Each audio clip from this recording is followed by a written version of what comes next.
to document their walks via selfies. And after 2 months, they found something really interesting. The people on the awe walks, it's a tongue twister, their selfies, their person got smaller and smaller, and the world around them got bigger and bigger in these walks, possibly indicating a shift of perspective, and then was correlated with a boost in their mood. So super interesting, you guys. So now, that will be my prescription. Go on an awe walk. All right. Now, listen, I'm in awe of you guys every day. I know, I missed an opportunity to say I was in awe of you. Sorry about that. But we'll go on our awe walk. Yes. Thank you so much.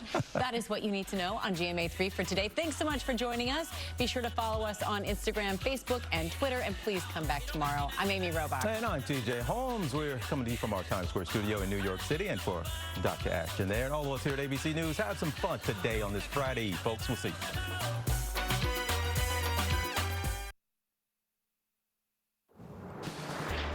With federal funding running dry, Hawaiian Airlines jobs are on the chopping block. Details on the layoffs coming to Hawaii's largest airline. Plus, we're talking one-on-one with Kauai Mayor Derek Kawakami on the county's plan to test tourists after they arrive in the islands and where things stand on reopening inter-island travel. And football is back. We've got a first look at UH football's new schedule that just came out this morning. Now, from Honolulu for all of Hawaii, this is KITV4 Island News.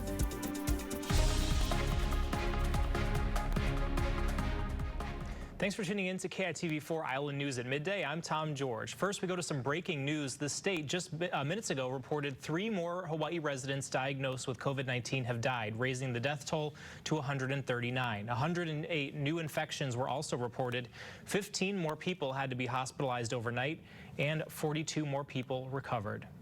And you can take a look here at the trend of cases in each county. You can see the spike in nearly every county occurred in mid to late August. But since then, the number of daily confirmed new cases has gone down dramatically. The current 7-day average of new cases per 100,000 population statewide is 7. Well, all state and county beach parks on Hawaii Island are back open again after being closed for about a month. Mayor Harry Kim says it was a way to prevent people from gathering in large groups, which could spread the COVID-19 virus. Now, camping is still prohibited. Right now, no more than 10 people can gather on Hawaii Island. Well, a day after 4 University of Hawaii football players tested positive for COVID-19, the school today released its 2020 football schedule. Still no word, though, when practice will resume. All athletic activities were paused yesterday after those positive test results came back during their routine testing. The 8-game all-conference schedule takes the Rainbow Warriors to Fresno State on October 24th. 4 games would be on the road. 4 of them would be at Aloha Stadium. To see the full schedule, just head on over to KITV.com. Well, Hawaiian Airlines today launched a new at-home COVID-19 test for passengers flying from the continent here to the islands. They'll need to take that test with a supervisor watching on a video call. That test would then be shipped overnight to a lab to get the results back within 24 hours. Now, the company also announced effective today, it's reducing its workforce by about 1/3. That's because federal CARES Act funding ran out. Now, that amounts to about 2,500 workers leaving the company. Well, starting in exactly 2 weeks, anyone traveling into the state can bypass the mandatory 14-day quarantine if they test negative for the virus within 72 hours before they arrive. But Kauai County Mayor Derek Kawakami wants a post-arrival testing option as well. He's joining us live now from Kauai to explain. Good afternoon, Mayor. Hey, good afternoon, everybody. Yeah, you know, we've heard a lot about, you know, the testing reopening up and having it done before you fly, but this option would be after the fact. Can you kind of explain how that would work? Well, I think from a public health perspective, it complements the state's pre-test travel program perfectly. You know, for Kauai, we do have a real limited healthcare capacity as we speak. And so just being able to stage a reopening and be able to balance the restart of the visitor industry and public health and safety was the top priority in mind when we came up with the post-arrival testing concept. And as you know, we're just 2 weeks away from having an influx of visitors coming from the continent. But a lot of people are asking about, you know, what about Neighbor Island? You know, what would it take for you to feel comfortable to have visitors coming in from Oahu and our other islands to Kauai? Well, there in itself lies another big challenge. You know, we still have active cases statewide, so there is an inherent risk with travel, and so even for Kauai, we still think that some programs should be put in place. So we do feel that the 72-hour post-arrival testing program that we've worked on is a perfect compromise to be able to get our inter-island travelers, although it's still a quarantine for 3 days. It is a much better situation than having to quarantine for 14 days. All the while, mainland travelers will have the ability to pre-test and potentially be able to explore the island. Visitors as you are about mainland, I mean, given the numbers that we've been seeing? I think right now the concern is just travel in and of itself. Kauai has had relatively few cases, and we'll knock on wood, our community has done a tremendous job as far as making those sacrifices and sort of banding together to do the right thing. But travel is another risk, and anytime you have more people moving about, there's a increased risk of infection. So I think it's just travel in general that we're just trying to proceed with caution. We do understand that we do have to reopen, that a return of the visitor industry has to happen because of the amount of jobs they provide and its impact on our local economy. But our main goal is to be able to reopen and stay open and keep people safe and healthy. And real quick before you go, Mayor, I did want to ask you real quick about the resort bubble idea. We've heard a lot about that. Any update on that? We're getting more and more interested resorts sort of understanding that it's good to have a contingency plan, that perhaps they should not put all of their eggs in one basket, because if need be, and Kauai is in a unique situation, but if we were to have several outbreaks, what we're trying to do is avoid a complete shutdown. So having a resort bubble or enhanced movement quarantine program for your property is sort of a good fallback, just in case. It's a form of government showing what we're looking for as far as being able to have something less restrictive than a 14-day stay in your room quarantine that still could be marketable towards families or for people that are teleworking and just want to leave wherever they're at to be on Kauai in a safe fashion. And so we're getting more and more inquiries and more participation as far as resorts working with our incident management team to take a look at their plans. Joining us live from the Garden Isle, we appreciate it.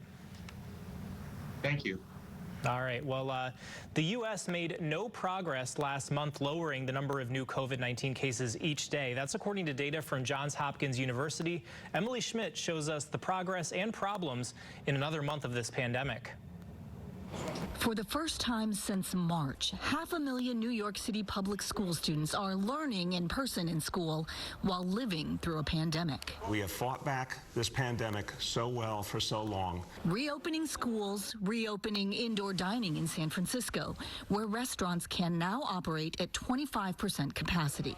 I hope 25 goes to 50, 50 goes to 100. Yet with steps forward are steps back. The CDC extended a no-sail order for cruise ships in the U.S. through October.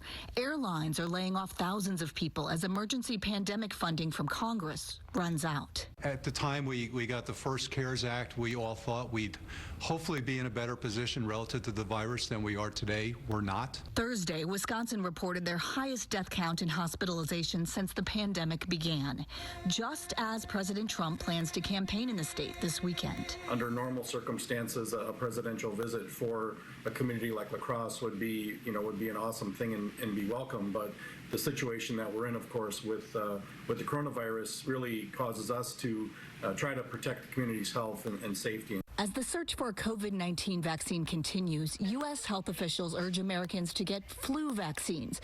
Dr. Anthony Fauci says he got his flu vaccination this week, adding he's glad he did it.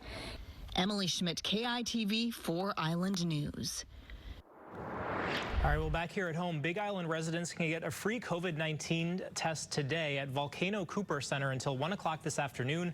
No insurance is needed, but if you have insurance, you're asked to bring your card.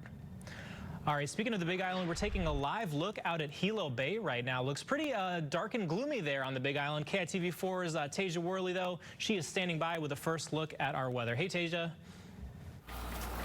Hey, Tom, we love sunny skies, but we also love when there's a bit of rain. And over on the eastern end of the state, we have been getting a lot of it ever since this morning. You can see pretty much the opposite for the western and eastern ends. We've got sunny skies, some light trades for Kauai County throughout our Oahu. But from Maui County throughout the Big Island, we've got a weak disturbance that's just hanging out right there and continuing to bring in some heavy showers and even a few thunderstorms. This video by Paki this morning over in Hawaiian Beaches are up on our website already. You can hear the thunder. We're continuing to pick up a lot of showers continuing down the southeast, about a quarter inch of rain at the moment. And again, it's just sitting there, not really moving too much. So you definitely want to be cautious with some ponding on the roadways. This system expected to hang around for the rest of the day and into tomorrow. It's even making its way towards some portions of Maui. This video sent in by our Malika Dudley over in Pukalani. As you can see, heavy showers there as well toward the windward areas throughout Maui. That's going to be pretty consistent throughout the remaining of this Thursday. Tom.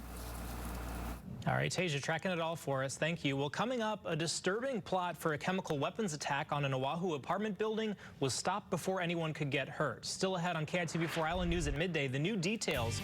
We're learning about the suspect and his plans and the federal charges he's now facing. Time now 12:10. We'll be right back. This segment of KITV4 Island News is sponsored by Bank of Hawaii. Home, a place where I can go to take this off my shoulders. Someone take me home. Home. It's more than wood, square footage, and a floor plan. It's where life happens, and moments become etched into memories.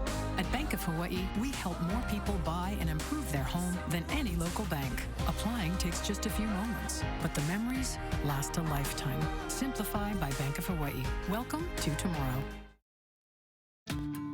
Abbey Carpet and Floor has been serving Hawaii for 30 years. We have an incredible selection of the latest carpet, hardwood, waterproof floors by Paradigm and Metro Floor, tiles, stone, and motorized shades and shutters. The work was truly amazing, and all of the installers were very professional, and it turned out great. Our team of dedicated professionals will guide you through every step of the process. Visit our showroom today and experience the Abbey difference. We care.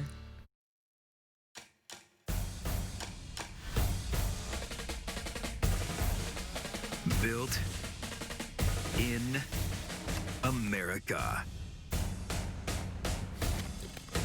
Right now, save $20 on the powerful BGA 57 battery blower set. Now only $199.95. Real steel. Find yours. When people come to me for Social Security disability benefits, usually they've just been denied. They're upset. Sometimes they're angry. Aloha, I'm Danielle Beaver. If you've been denied benefits, don't get discouraged. When hardworking people all across Hawaii need disability income, I'm here to help. Social Security disability is all I do. Call 808-537-9181. Attorney Danielle Beaver. This segment of KITV4 Island News is sponsored by Pop-Up Makeke.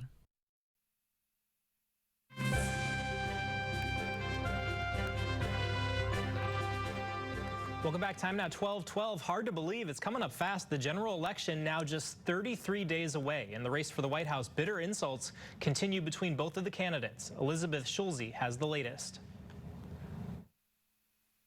The combative tone of the first presidential debate. You're the worst president America has ever had. Hey, Come Joe, on. there's nothing smart about you, Joe. Now extending to the campaign trail. An entitled, self-serving president who inherited everything in his life and squandered it. Joe Biden is too weak to lead this country.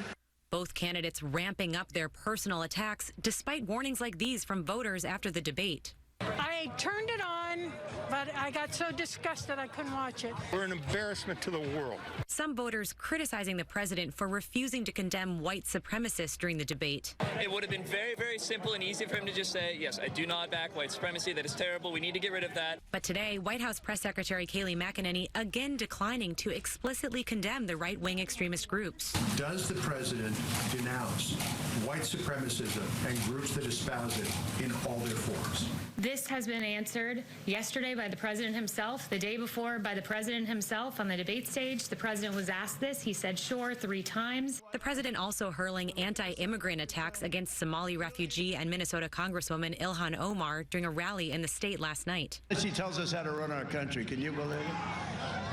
How the hell did Minnesota elect her? What the hell is wrong with you people? Right? What the hell happened?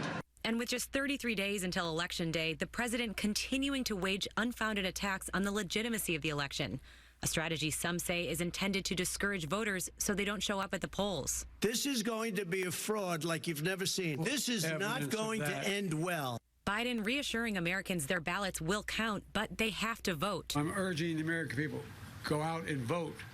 Show up. If you can vote early, vote early. Vote whatever way is most convenient for you, but vote. And in a major shift in strategy, the Biden campaign announced today it will start in-person canvassing in battleground states.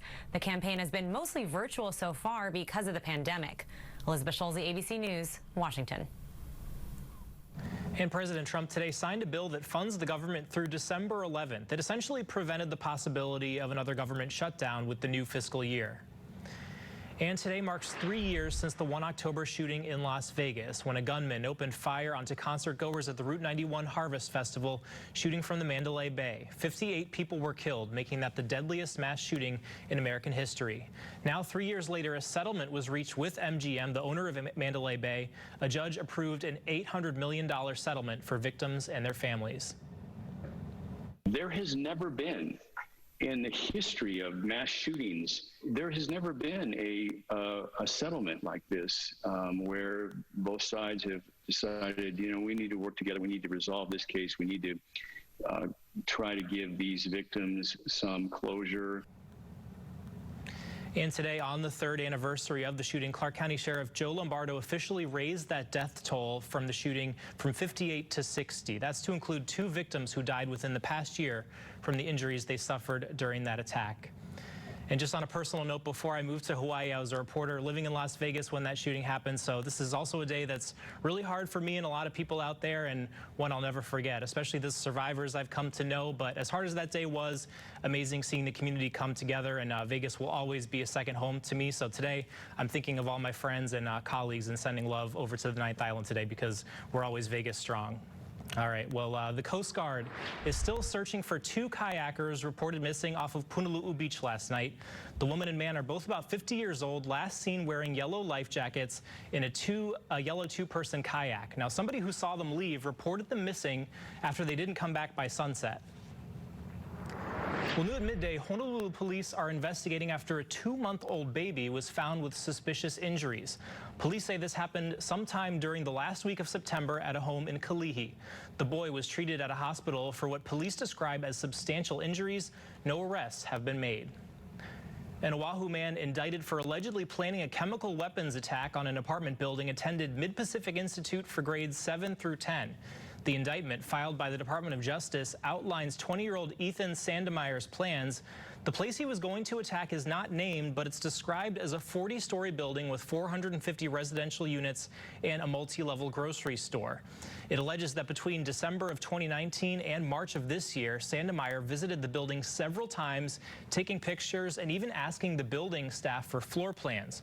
He ordered more than 100 pounds of chemicals, firing systems, and tripwires online, and he bought supplies at a hardware store to make chlorine gas. FBI investigators say he searched the internet for guides on how to make explosive and chemical weapons, along with the names of high-profile mass murderers. He searched phrases like, quote, how many people are at the Punahou Carnival, and profile of a sociopath. FBI agents arrested Sandemeyer back in March. On his computer, they found the files detailing his attack plan. Now, if convicted, Sandemeyer could face life in prison and fines of up to $250,000. Well, a Hawaii business owner accused of siphoning more than $12 million from the federal government's Paycheck Protection Program was scheduled to appear in federal court today. The U.S. Justice Department says Martin Defense Group CEO Martin Kao is charged with 2 counts of bank fraud and 1 count of money laundering. Attorneys say he falsely inflated the number of employees on the PPP loan application and falsely certified that the applicant and its affiliates would not receive another loan. Now, Martin Defense Group, formerly known as Navitech, issued a statement saying in part, quote, "We will address these allegations and have retained legal counsel to review these claims." Plus, the pandemic forcing many retailers to close their stores, and that includes clothing store H&M. The company's future coming up next. Time now 12:19. We'll be right back.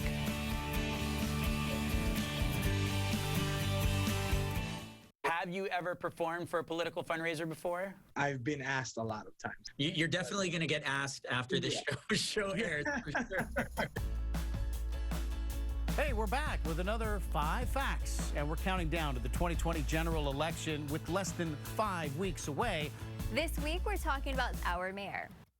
This week, we talk story with lead singer of Mo'oli, Glenna Wong. You just crushed it at the Island Music Awards. How many awards did you guys just win? We won 2. We won for Album of the Year and Group of the Year. Growing up in Maui, on Oahu, sign waving, huge. Did you ever sign wave as a kid? My grandmother was going for the OA trustee one time, and so I had to hold signs for her when she was... You didn't have to, you wanted to. That's your grandma. Come on. Yeah, I wanted to. Support grandma. And Josh wished to learn all about the mayors of Hawaii. What are some of the powers that the mayor has? Well, generally speaking, the mayors working with their county councils take care of the daily needs on which we all rely. If you really want to see what government thinks is important, watch what goes into that budget. You calling in and telling the mayor what's important and expressing your views actually carries a lot of weight here. So we partnered with Pono for the People, a group dedicated to providing information and navigating political awareness here in Hawaii. This show has no political affiliation, and we're not endorsing any candidate in any race anywhere. And we'd love to hear from you. Visit Pono for the People on Instagram and Facebook and tell us what you want to know. You're going to blame the school, you're going to blame all these things, and hey, you should have voted, man. You know, I'm a father of 4, I'm a husband, and I'm just going to try and do my part. And that is the least I can do is go out and vote. That's what we're here for. We're here to learn together.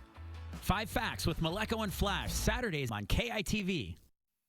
You're watching KITV4 Island News.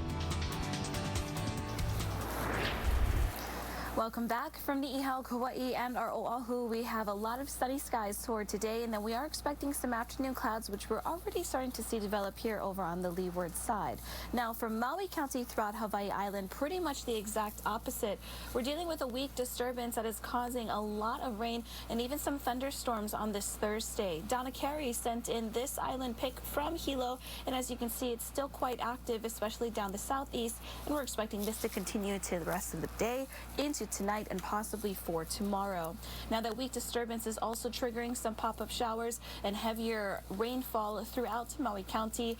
Kaunakakai expecting to get their share within the next 45 minutes. And as you can see, Hana all the way throughout Pukalani, as Malika Dudley sent in that video, we're still going to see a lot of activity for the remainder of today.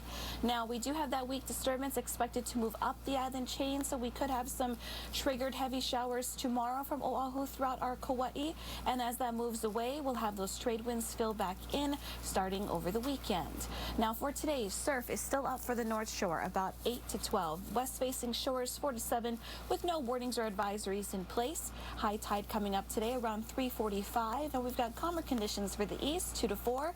Very clean with those lighter winds, and south-facing shores flat to 2. Tom.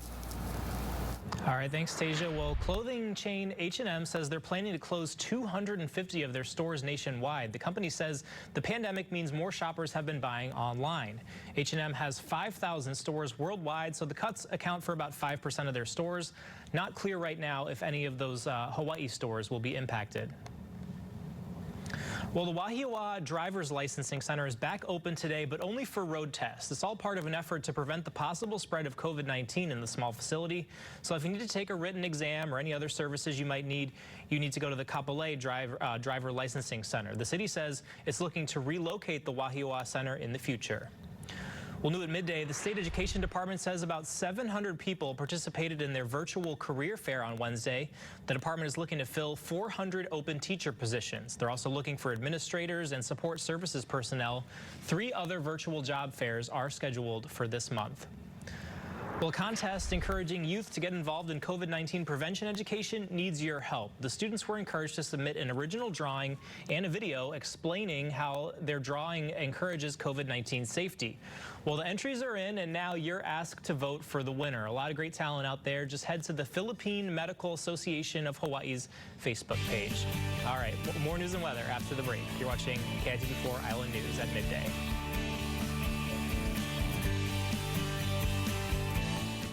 Limited time only. Summer sale at all Inspiration locations. From our store to your door, customer service and satisfaction is our goal. Have the peace of mind of shopping Hawaii's largest selection of quality, ready-to-deliver furnishings with our low price guarantee. We will not be undersold. Find lower prices on identical merchandise and Inspiration will refund you the difference. Plus easy interest-free financing and $200 instant savings with your $50 donation to Hawaii Food Bank. Peace of mind summer sale. Inspiration. I always knew campaigns could get personal, so let me get personal. I've been married to Keith for 24 years, and I know what's in his heart. Keith gave up a career as a young, successful litigator to expand opportunities for our youth. And along the way, Keith brought together a whole community. Keith didn't have an easy childhood, but he persevered, and that's what drives him to help others. He's humble, he's caring, and he'll make a real difference. Can our business make it back? Will our savings see us through? Can our home equity help with the bills? We're here with real answers. Our bankers worked around the clock to help save more than 47,000 jobs in Hawaii. Now, let's talk about you. Make your appointment today at asbhawaii.com. American Savings Bank. When you're working, nothing is more important than a solid foundation. And Red Wing Shoes has the expertise and experience to custom fit the right boot for you. Factoring in the tasks you perform most, your unique medical and personal issues, and your budget, Red Wing Shoes has over 30 years of local experience finding the fit and features to make your job easier and safer. Visit Red Wing Shoes at Waimalu Plaza and now at Nimitz Center. This segment of KITV4 Island News is sponsored by Pop-Up Makeke. You're watching KITV4 Island News. Here's a look at the headlines we're following for you this hour. The state today reported 3 more Hawaii residents diagnosed with COVID-19 have died. That raises the death toll to 139. 108 new infections were also reported. 15 more people had to be hospitalized overnight, and 42 more people have recovered. All state and county beach parks on Hawaii Island are back open after they were closed for about a month. Big Island Mayor Harry Kim said that was as a way to prevent people from gathering in large groups, which could spread the COVID-19 virus. Camping, though, is still prohibited. Right now, no more than 10 people can gather on the Big Island. Well, a day after 4 University of Hawaii football players tested positive for COVID-19, the school today released its 2020 football schedule. Still no word when practice will start up again.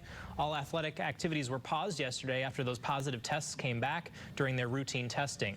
The 8-game all-conference schedule will take the Rainbow Warriors over to Fresno State on October 24th. 4 games would be on the road and 4 would be here at home at Aloha Stadium. You can find the full schedule. We have it for you at KITV.com.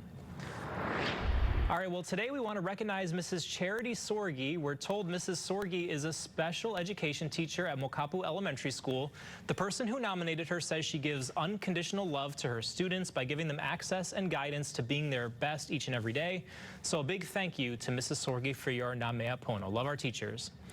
All right, well, what a time to be alive. Jetpack to the rescue. Check this out. This is some video from England. UK-based Gravity Industries has been working with paramedics there in the rural Lake District to test out these jet suits' capabilities in an emergency. Real-life superheroes there. And one test, a foot rescue that would have actually taken 25 minutes, only took 90 seconds. Wow, look at them go. All right. Blasting off to the end of our show here. That's going to do it for us here for Island News at midday. Don't forget, though, to tune in to KITV4 Island News at 5, 6, and 10. Meanwhile, stay with us in just a few minutes. We're expecting to hear from the Lieutenant Governor for a live press conference.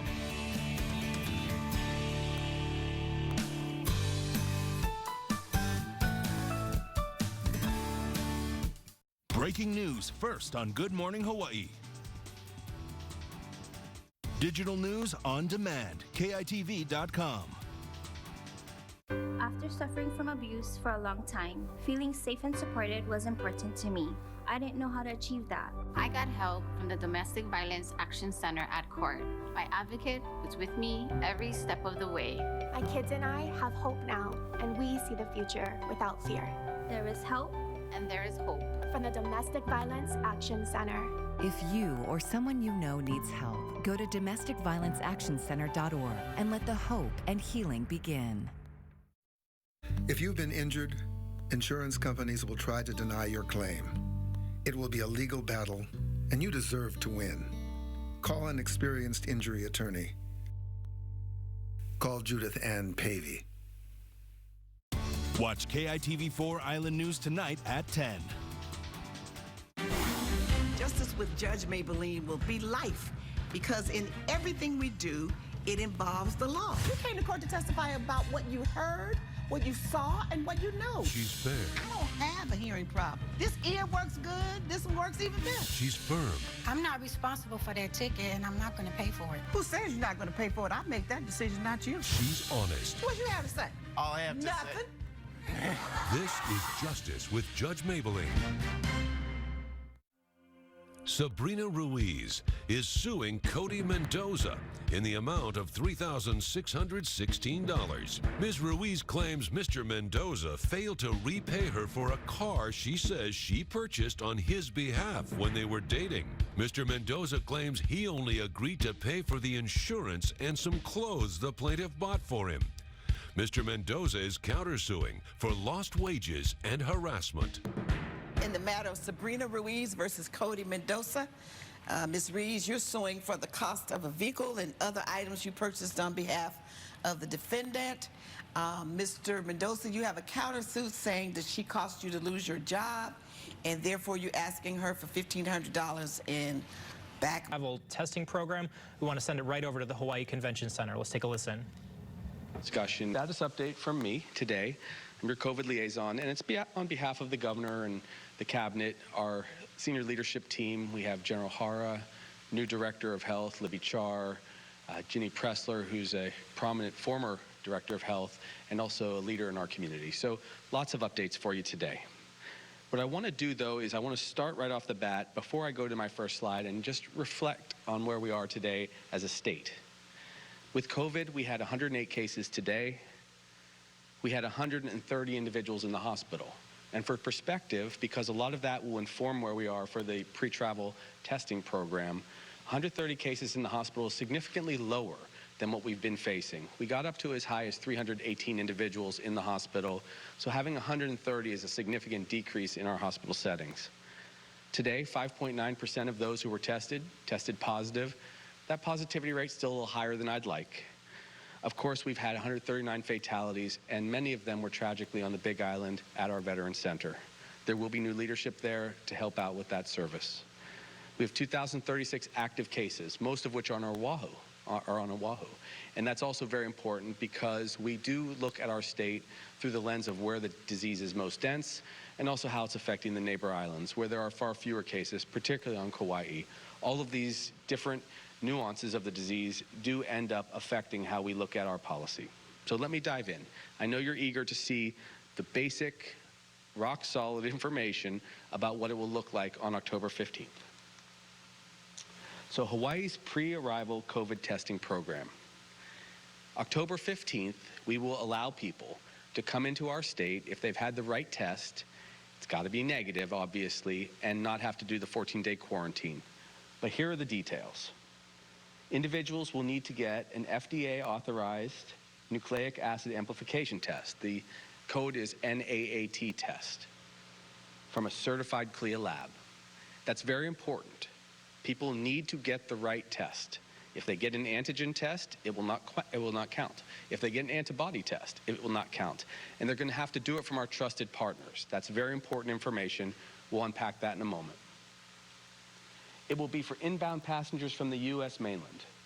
This is also very important because this is where all of these CLIA labs are and these partners are. We will also, of course, have the program for international travelers, and we'll talk about that more. But the standard will be the same. They will have to do a nucleic acid amplification test, a NAT test, and they will use their state standard or their national standard. We've already been in talks with Japan, Korea, Canada. Any international partner that can accommodate that test, it will count. And that's very, very important because we want to have a safe standard. The most important thing for us in Hawaii is to stay safe and to also not spread the disease. In addition to that, obviously, we have to begin the economy again. And that's a big piece of this puzzle because people are struggling terribly. People are suffering. That's why we're going to open the state, but we're going to open it very safely with this test. The test cannot be done more than 72 hours prior to departure. That's a very important point. And let me be specific about departure. It is from the last leg before you come to Hawaii. We want to be very specific because we don't want people to get here and be frustrated that they didn't follow the rules properly. We will also be accommodating if delays are out of their control, if air travel delays are out of their control. And I would be remiss if I didn't tell you we're going to have all of this information on our website. We have a specific slide for that. So people can go and check this, check it over again, and if they have any questions, they can get back to us. People will need to have, obviously, a negative test. But before we get there, let me tell you that passengers who have children who are under 5 years old, those children will not require a test. They will be exempt. So if your kid is 5 years old when you're traveling, unfortunately, they will need a test. Let me tell you what the rationale for that is. The little munchkins, our keiki, that are under age 5, they are with their parents constantly, as you all know, if you have kids. So if they are sick, their parents are going to test positive. If their parents are positive, that will be taken care of because they will not be traveling. So under age 5, there was consensus among all of our public health workers with the help of Director Char that we don't have to test kids under 5. And then finally, you have to have a negative test to avoid the 14-day quarantine. And if anyone does get a positive test, they should not travel to Hawaii. Obviously, they should not get on a plane. They should defer their travel. They should get a refund. They should just reschedule. The airlines have been very generous with that when there have been people that are sick. So we have to be very mindful of that. But these are the essentials. Real fast, one more time. Got to do a NAT test. That's the PCR test, just so you know. That's the one that goes up into your nose. But there are other tests that are all in that category that all of our partners have been approved to use. For instance, the Abbott ID Now test. It's just an anterior nares test, the front of the nose. It's a rapid test. You get that result very quickly. So these are important facts. You get that test. You do it 72 hours before your departure. Your keiki that are under 5 don't need it. You're negative. You come and have vacation. Now let me walk you through a few things here, okay? This is what it will actually look like on our website, and so I'm going to just give it to you straight. People will book a flight.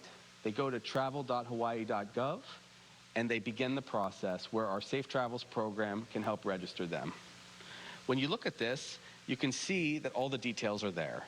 No earlier than 72 hours before your flight departure time, you have to get the test. And by the way, a lot of partners are going to be doing it at or near the airport, so it will be a lot easier. It's not free. People will pay for their test. It's still going to get done. So you book your flight.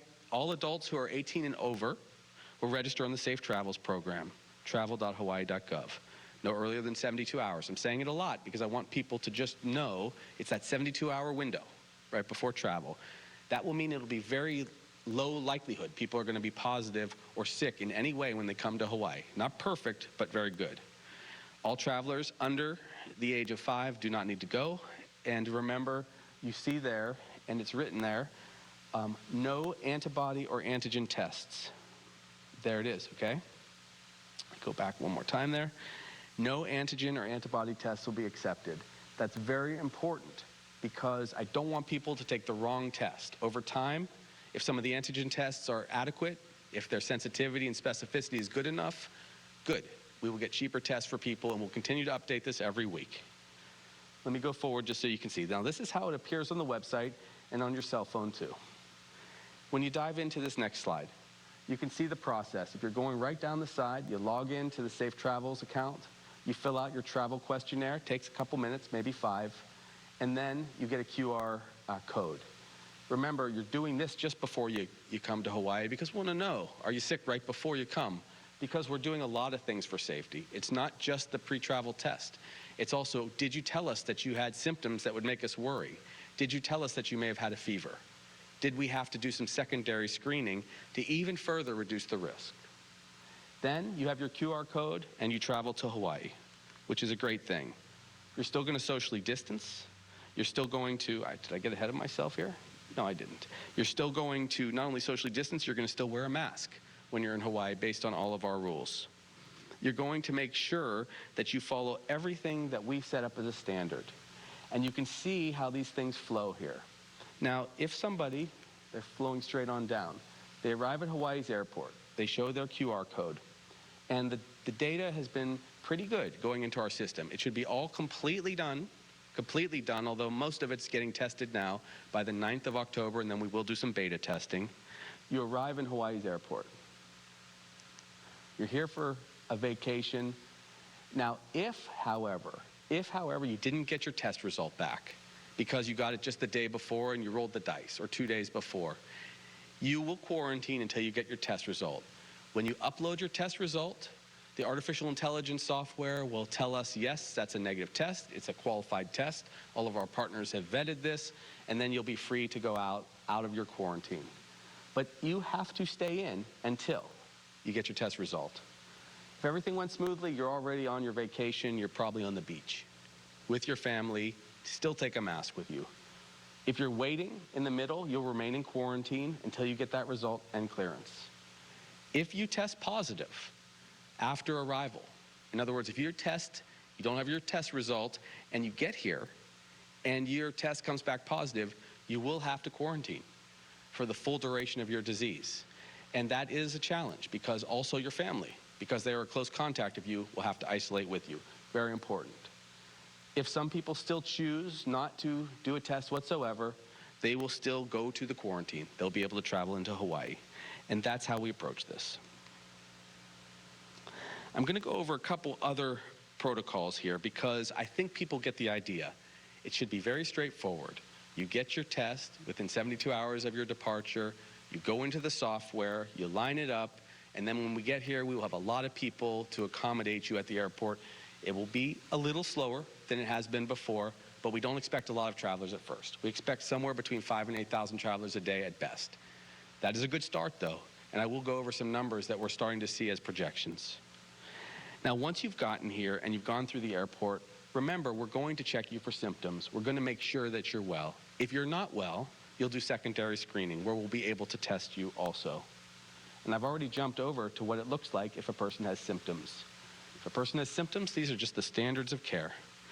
You have symptoms, you're going to isolate, we're going to get you a test here in Hawaii because we have up to 4,000 tests a day. We're going to contact the Department of Health. Hopefully you're negative and you just have the flu and you get through it. If you're positive, we're going to give you guidance on what you have to do. Because if you test positive and you have COVID, you're going to be here with us for 14 days. And if you can't afford it, we'll work with you because we're trying to be very compassionate to our travelers that are coming back to Hawaii. We have some hotel rooms, but we want to make the commitment to give people good health care.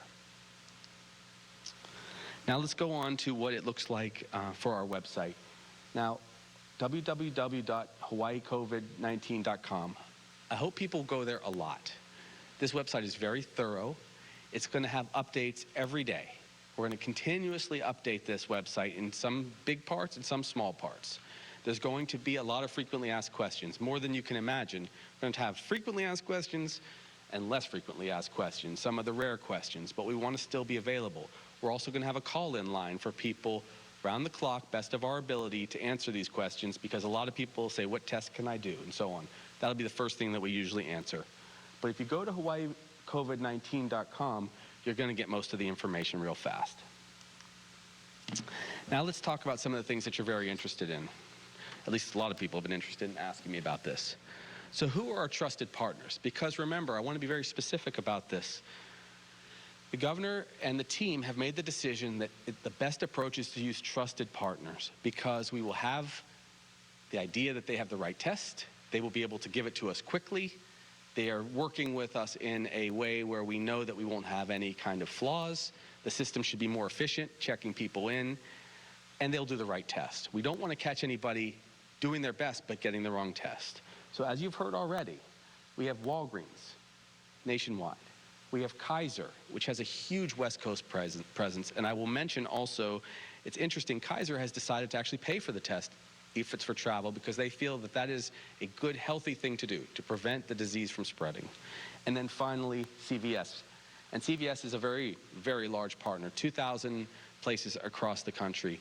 So this hopefully will give us a good geography. Now, there are some other partners that we'll be able to mention maybe throughout this talk, maybe on Tuesday when we come back together again, because we will have another and much larger actual press conference rather than just an update.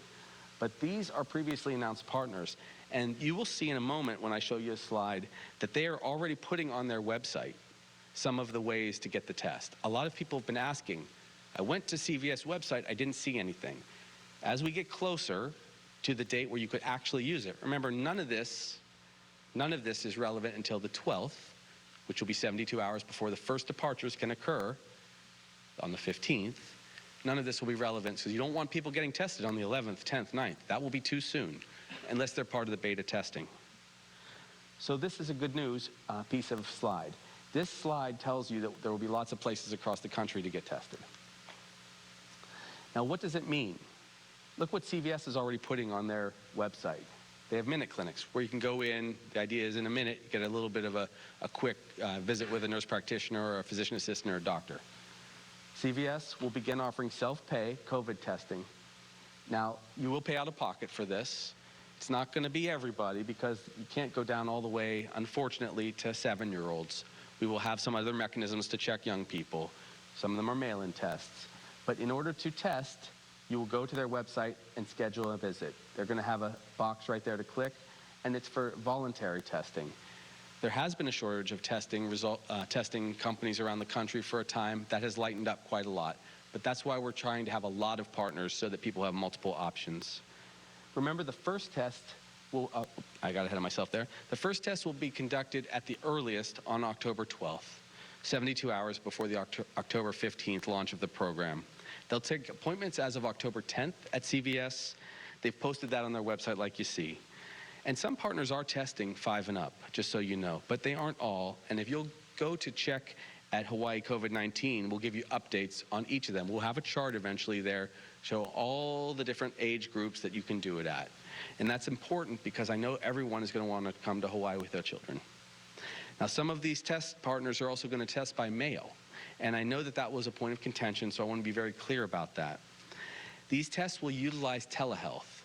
The tests have to be observed. So if people do the mail-in test with those companies, they have a mechanism where you'll do a Zoom or a Skype or some such telehealth visit where they'll show you how to swab. You'll swab, put it back in the envelope, and send it in. It's a requirement of our governor. He wants to be very safe as we launch this. Some of those partners, one of them is called Vault, have done a lot of this testing and are doing it already all across the country. And actually, I think it's going to be very valuable in many settings because it's not just travel to Hawaii. A lot of people are going to want to be tested at home. So let's go on to some of our other partners. Some of the airline partners have already announced that they intend to offer testing, and we're so grateful to them for doing this. Look at this list. Hawaiian Airlines already made an announcement, as did United, as did Alaska Airlines, as did American Airlines. So what they are saying is they are setting up testing that meets this criteria specifically so that you can, in the vicinity of their airport or actually at the airport in many cases, go and get a test. Now, we'll be direct. It's not going to be the cheapest test always, but it will be very convenient. And it will be guaranteed that it counts for Hawaii, and it's a good way to travel. So these are the airlines, in its major cities, San Francisco, LAX, Chicago, and more on the way. We hope to have a lot of options for people before the 10th so they can see if they would just like to get the test at the airport, they can do it. We know this is an additional burden for the travelers across America. We appreciate that. But we respect them because they're making a commitment to us just like we're making a commitment to them. We are saying, travel here safely, travel here without COVID. We can be reassured that our hotel workers, our individuals who provide health care if someone's in a crisis, people at restaurants, that we will not be exposed to COVID because you're safe, and we are going to do our best to always wear a mask around you. So it's a safe vacation. And so we do expect other partners to be coming online soon. I thought this might be a quick, interesting slide for people because it shows where we are already projecting things to go. A lot of people have said, with all these restrictions, which is actually not that hard a restriction. I've had a test many times already, as you know, once positive, but the rest were negative. We expect people to come. We're starting to see these numbers tick up, and I'm told there's already very large demand for October 15th, though people will have to get the test. But look at these numbers. We expect only 10% bookings in September, obviously, because people have to be pretty much out of their minds to travel here and stay in a hotel for 14 days in quarantine. But now you see October jumping up to 19.2%. And with the pre-testing program, we expect to quickly get to 32%, then December 40.6%, and approach 50% by February of 2021. Now this is very important because a lot of our people are struggling. A lot of people are suffering on the neighbor islands where the economy is almost completely tourism-based. And they see that we have a hope to open up, but they have a fear, will we bring disease? Now let me reassure you. People out there right now are probably positive about 1 out of 200 people in general, across the country. Some places it's a little higher, a lot of places it's lower. That's what the numbers were like going into Alaska as they had travel. In fact, at one point it was 1 out of 346 people were positive. If you add a test, you chop that number down. You chop it way down because you now know up to within 72 hours of their departure, they were negative for COVID. So I'm hopeful that less than 1 in 1,000 people will somehow be asymptomatic and still positive for COVID, less than 1 in 1,000. So if we have 8,000 travelers like we expect, that would be 8 individuals that would be asymptomatic, that the test just was not able to pick them up. It was too soon. 8 individuals. So though it's a very small number, we're still totally committed to being safe as we open up travel for Hawaii. It's also informative because if you want to take the overall risk, we've been able to handle, at our worst, 300 patients a day, 300 positives a day. We've been able to obviously manage our current rate, which is 100 a day, as we've seen our hospital numbers come down. So adding 8 to establish the economy again, or maybe even a little bit more, because people I know will push back on that number, even adding a little bit more is still something as long as we do the right things with public health, as long as we have good contact tracing, which we stunk at for quite a while, but our team is terrific and has been expanded now and is doing a great job. Over 280 contact tracers, I understand. If we have more testing capabilities, we're going to beef up our testing from our 4,000 over time to 13,000. Another big advance for us as we have travel. And all of this is in the context of getting life back to normal, eventually having kids go back to school, and having an economic resurgence through tourism. Those are the numbers that we expect. Now, why are we doing this whole thing? Let me be very clear. I know it will not be perfect. Nothing is perfect. We are in a global pandemic. But things are very difficult on families, especially working families that have had 2 jobs trying to take care of their kids. This program adds an extra layer of security. That's the most important thing I can convey to you. Will it be perfect? No. But it will greatly decrease the number of cases. Will this decrease the number of travelers with COVID coming into Hawaii? Absolutely yes. Absolutely. And keep in mind, right now, nobody is getting a test before traveling.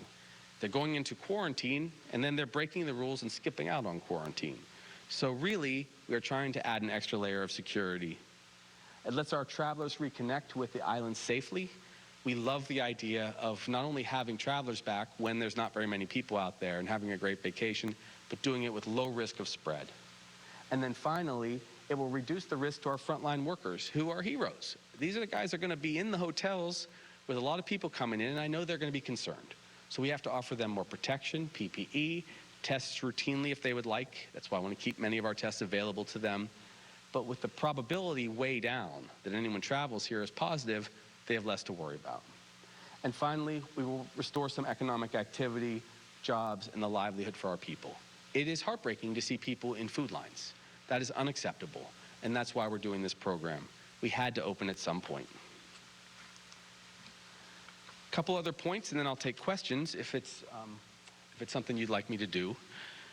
We'd like to make sure this program doesn't break when it starts. We'd like to see it do very well. And like I said, there will be some bumps in the road. Although Ford's team has been great at the airport, we've had incredible help from Department of Health. We will beta test the program, and I've proposed that we live beta test, not fake beta test, actually live beta test for about 5 days from the 10th to the 14th before this thing starts. So we will put the word out in a way that people can understand and apply to come in a little earlier and go through the beta testing. What we may ultimately do is offer each of the airlines one flight to beta test it. We'll discuss that in the coming days. But it's important because we want to get this right. These people would just go through as though they were going through the program after the 15th or starting on the 15th. Fully beta tested, they go through the whole process, they get a negative test, they come through, and then they don't have to quarantine. And that goal would be to allow maybe 100 travelers per day as we set this thing up at the airport. We will identify people for beta testing if they need to come to Hawaii before the 15th. It might be a good opportunity. And one last thing, strategic surveillance. Now, I know some of you are going to ask about this in a moment, so I wanted to begin to address this challenge about what does it look like after you've had one test, but not 2 or 3, as even some people have proposed. 3 would be very extreme. What I'm going to propose, what I've begun to propose with the team, is strategic surveillance, meaning that about 10% of all those people that have gone through our program, that we offer them a free test 4 days after they've arrived. Maybe we'll give them a gift card. Maybe we'll just offer this to anybody who raises their hand. I expect it to be a very low number. Like I told you, I really think it's going to be close to about 1 in 1,000 individuals that could somehow come through after a test, asymptomatic, into Hawaii for their vacation. But of that group, we'd like to beta test that program here. It's also kind of a pilot. By doing strategic surveillance and checking 10% of the visitors with a second test, we could see, have we missed the mark at all? How many of them were actually positive? How many became positive in the interval between when they got their test, their pre-arrival test, and the time that they spent going to the airport, on the plane, and so on. So by doing that, doing it for 2 months, 60 days, giving free tests, giving surveillance on each island, we can reassure ourselves that we're not seeing any kind of strange surge with travel. And what I will say is this, though travel will open, it will create a lot of extra activity. More people will be back at work, more people will be at hotels, more people will be at restaurants taking care of the visitor industry. That means that we could see a small bump in cases, not likely from the travelers, but because we are together again. We are at work. We are putting food on the table. And so we're going to have to be smart, and we're going to have to wear our mask, and we're going to have to wash our hands, and we're not going to go to work when we're sick.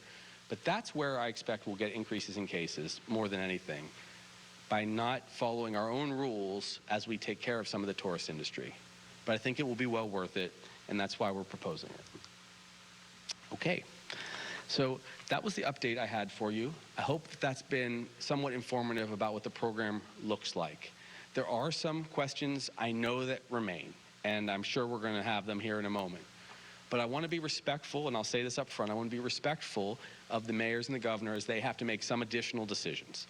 It's not easy when people have seen a global pandemic, they've seen 130 some people pass away from this disease. It's not easy to restart your state. So they're having very smart, passionate discussions about some of the nuance between neighbor islands and so on. I wanted to give people an update 2 weeks out so that they were reassured that we're doing this program, we're going to have some economic recovery, and that it's going to be safe. So why don't I stop there and take whatever questions you have. We'll start basically at that point. You're doing the strategic surveillance, we're taking this 10% sample basically, but there have been others, for example, Mayor Kawakami, who wants a second test.